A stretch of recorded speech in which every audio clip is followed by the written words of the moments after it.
Episode 1. Introduction. The humble six-parter, derided by both staunch classic fans and you who first-timers alike. Too slow, so much filler, could have just been 4 parts, that's what they always say. Even the great Uncle Terence Dix often said that 6-parters he made would have been so much better in just 4 episodes. I've often found this sentiment rather odd. Ever since I was a child, I've had a love and fascination for the 6-parter. Sure, there were plenty of 4-parters I loved too, but those with 6 or more episodes were the ones who most often really captured my imagination. They had the ability to really feel like epic quests in a way stories with less episodes could never quite earn. They always had the best sense of adventure, which is, after all, what a show like Doctor Who should be all about. In the face of all the opposition to them, I feel it is my responsibility to offer my beloved 6-parters, and all those with higher episode counts too, the defence and love they deserve. Episode 2. World Building. In my opinion, world building is the single most important thing in Doctor Who. After all, what's the point in a show that can go anywhere and do anything if we don't learn about the places we visit? It is also extremely important from a writer's perspective. As Doctor Who is rarely in the same place each week, the stakes in each episode seldom fit a pre-established context that the viewer can understand. After all, the viewer is only going to be able to understand and be invested in the plot of that episode if they know the impact on the world the stakes of the episode will have. Of course, world building isn't specific to 6+parters, but I do feel that they are a speciality of them. Take an episode like Genesis of the Daleks, for instance, an episode that some people have argued should be shorter. The reason why it's so memorable is because its world is so richly textured with backstory, alien politics, and characters of both low and high status in their respective societies. We as the audience are still learning about the world well into the 3rd episode, which means it spends half the story world building, while also still moving the plot along. Not only is this world building captivating, but it means when the plot finally gets moving without the aid of world building, the viewer is fully invested in what becomes a tense political thriller. And people would have this story shortened because, what? There's a couple of unnecessary Muto and Clam scenes which take up 2 minutes of screen time maximum. To this, I say no. Turn this into a 4 or 5-parter and you'll remove so much of the soul of this episode and what makes it so great. And that I cannot abide. However, Genesis of the Daleks is one of the easiest 6-parters to defend in this respect, given its almost universal popularity in the Doctor Who community. So let's try something more difficult, like Colony in Space. Colony in Space is one of the most overlooked classics in Doctor Who, in my opinion. Its critics deride the slow pace and ugly location filming, and they're right on that last one, it is fucking ugly.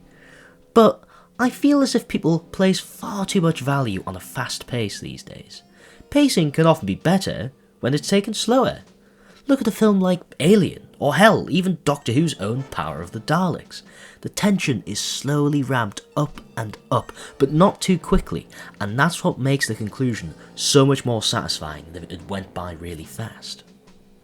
Colony does the same, I feel, with its world building. It starts off slow, to give the audience a firm understanding of the politically charged, Hulkian world the Doctor has brought us to this week. As a result, I found myself caring for the plight of the colonists and hating the injustice they face. Then, as the tensions ramp up and up between the colonists and the mining corporation, the tension is shared by me as I know the stakes and care what happens to these people, which is what makes it so much more emotionally satisfying to watch.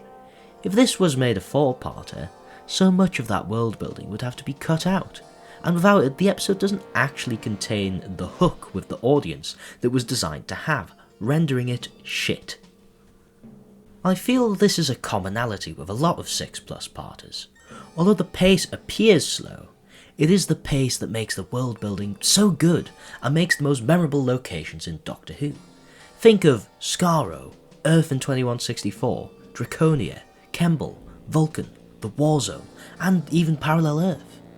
That's not even to mention all the memorable modern-day Earth-based scenarios which only work because they're given the breathing space to develop, like in The Web of Fear, The Invasion, The Silurians, The Invasion of the Dinosaurs, and so on.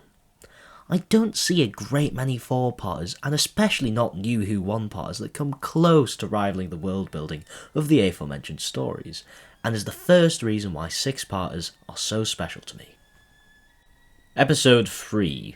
Side Characters. Side characters are also one of my favourite elements of Doctor Who.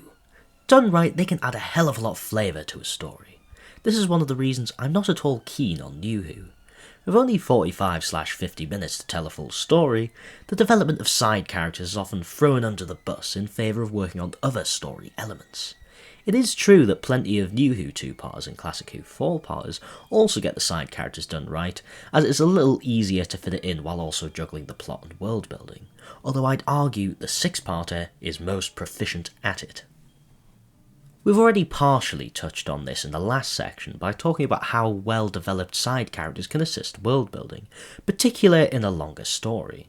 We had Genesis of the Daleks, whose vast array of characters ranging from lowly to powerful helped explore the political texture of the world.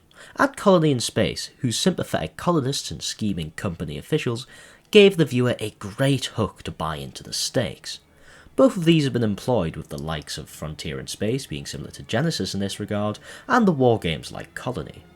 However, these aren't the only ways in which side characters can be effectively mobilised in 6+ parters. The Power of the Daleks is an example where the side characters are used to emphasise the main theme of the episode. That the Daleks' unity means that they can exploit only a small bit of political instability to slowly take over. In the episode you have Hensel, an old-fashioned governor who is reasonably well-intentioned but arrogant to a fault. Quinn, deputy governor, who is again well-intentioned but too brash, something which is easily exploited by his enemies. Bragan, head of security, who is dissatisfied with his relatively lowly position and will take power by any means necessary. Janley and Valmar, revolutionaries who believe the colony is being inefficiently ran and want to take over. And even apolitical characters like Lesterson, who's only interested in progress and science for its own sake. The Daleks are able to turn from just 3 of them, completely unarmed, to a whole army in a matter of days. This is only believable to the audience because of the way they play the factions off of each other, claiming to be able to satisfy all their interests to get the materials they need. Anything less than a 6-parter couldn't juggle all of these side characters and their machinations, which result in the Daleks gaining their power. It just wouldn't work without being 6 parts. Another example of a way in which 6+ parters can use their side characters better than their shorter counterparts is their ability to fully develop fun and believably powerful villains. One thing I often have a hard time with in New Who is buying into the villain, as the short runtime often means they are very quickly disposed of, which gives very little chance for them to really develop a threat level, which lowers the stakes for me. It also doesn't offer enough of an opportunity to really make them a defined character, as a fun villain is essential to a family show like Doctor Who. I often find Classic Who 4-parters struggle with this too, although there's still plenty of great villains in them of course. 2 examples of 6+ parters doing this are The Invasion and The Seeds of Doom. Both of them employ the main villain and henchman dynamic, which is a really fun trope which just works in these specific episodes, as we get to see how they act in a variety of different contexts, which just wouldn't be possible with a shorter runtime. They're part of what makes these episodes so memorable. To focus on The Invasion for a moment, if you'd cut this episode down to 4 parts, like Terence Dicks suggested in the documentary on the DVD, you'd have to cut out so much of the Vaughan and Packer stuff in the first 4 parts before the Cybermen are introduced, which is what established them as such memorable and fun characters.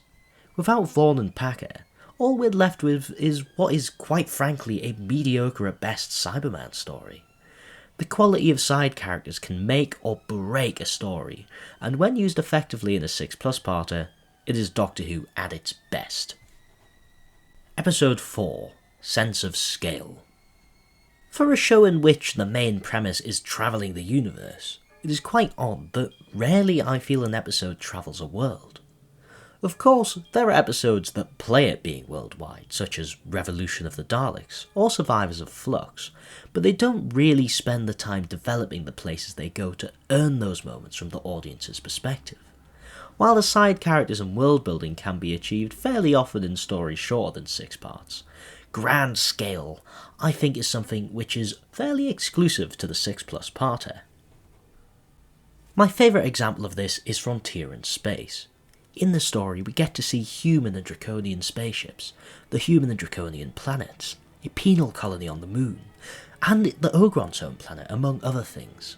We get to learn so much about the specifics of the political tensions between Earth and Draconia, as well as the situations both empires find themselves in, such as the big rivalry between the Peace Party and warmongers on Earth, and to a lesser extent, rebellious nobles on Draconia. But because of the longer runtime, this is no whistle-stop tour. The transition to each new place feels earned, and it achieves its objectives as a galaxy-spanning adventure despite the budget constraints.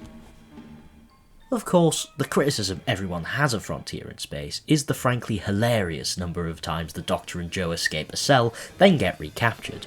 However, while it is funny, I don't find it getting too repetitive, as with only a couple of exceptions, the story is always getting moved forward, either when this is happening or by this happening.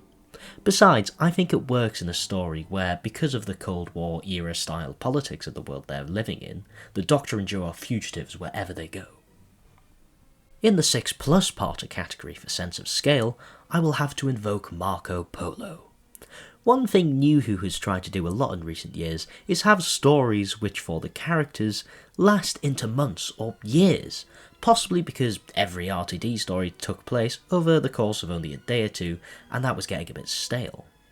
But the big issue is that it never really feels earned to the audience, as we're only ever given the vaguest idea of the world and the characters due to the time limitations of the length of the episode.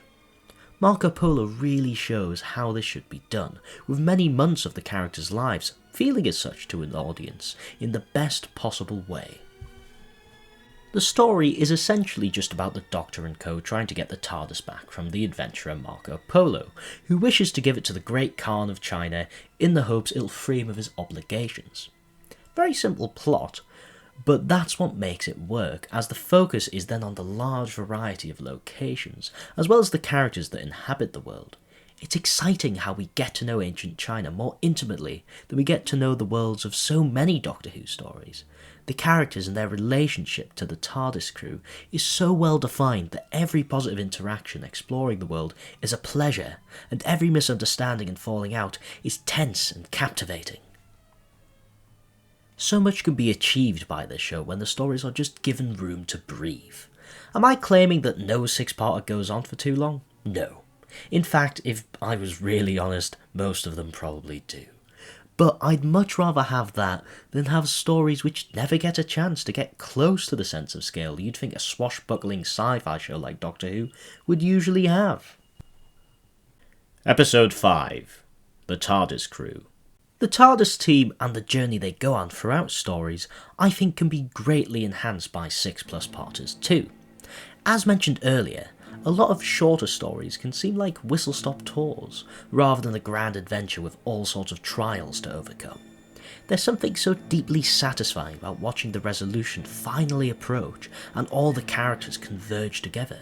You see this in the likes of the Daleks, the Web of Fear, the War Games, and the Evil of the Daleks. I think a lot of this is to do with the extra scope 6-parters have to split up the Doctor and companions into different groups who then go and do a different part of the story. I feel this especially works when there's 3 companions in the 60s, as it means there's a great variety in the combinations of Doctor and companions together, helping it feel fresh. Obviously, the likes of the early 5th Doctor era also tried to do this, but I'd argue that failed in part due to shorter episode length. It meant that there wasn't nearly as much of a chance to properly characterise each of the companions while trying to do the week's plot, as there was less of a chance to put them in situations where they have to take actions which can reveal a lot about their character. In the Chibnall era, there was an attempt to make the TARDIS team into a family, or fam, as it called it. This failed, as the characters never really got developed or challenged, because so often they just stay together, or not really have a chance to be put in a revealing situation because of how poor a ratio there was between the amount of time and amount of plot the episodes had to exposit. Plus, the characterisation is just generally poor on Chibnall's part. Because in six-parters there's a chance to really send the Doctor and companions off around these worlds and in these conflicts they arrive in, we get to know a lot about them as people and how they work together as a group. This is why a lot of early TARDIS teams from the 60s really do feel like a family, and they're a joy to watch even in their weaker stories because their relationships are so well defined and entertaining. This is something I feel is only made possible by the existence of longer stories. Not every story has to be a 6+ parter to do this, but having some of them in there makes for some really special Doctor Who when done right. Episode 6. Conclusion. To conclude, the 6-parters are responsible for a lot of what I like about the show. I fully recognise that they aren't for everyone, but I felt in the face of so much scorn, I needed to come out here and tell everyone why I love them so much. I've probably not changed anybody's mind, as the things I discuss in this video are fairly specific to my personal tastes and what I like in my fiction. However, although I'm not trying to change your mind, I would like to have a go at altering your perspective. Go into some of the 6-parters you think are too long, and don't worry about the length. Try and think of it as an experience, an almost magical tour of a fantastical world. Look at it through the eyes of the characters. Feel the exploration of somewhere new. If you do that, maybe, just maybe, you might see why I love them so much. Thank you very much for watching.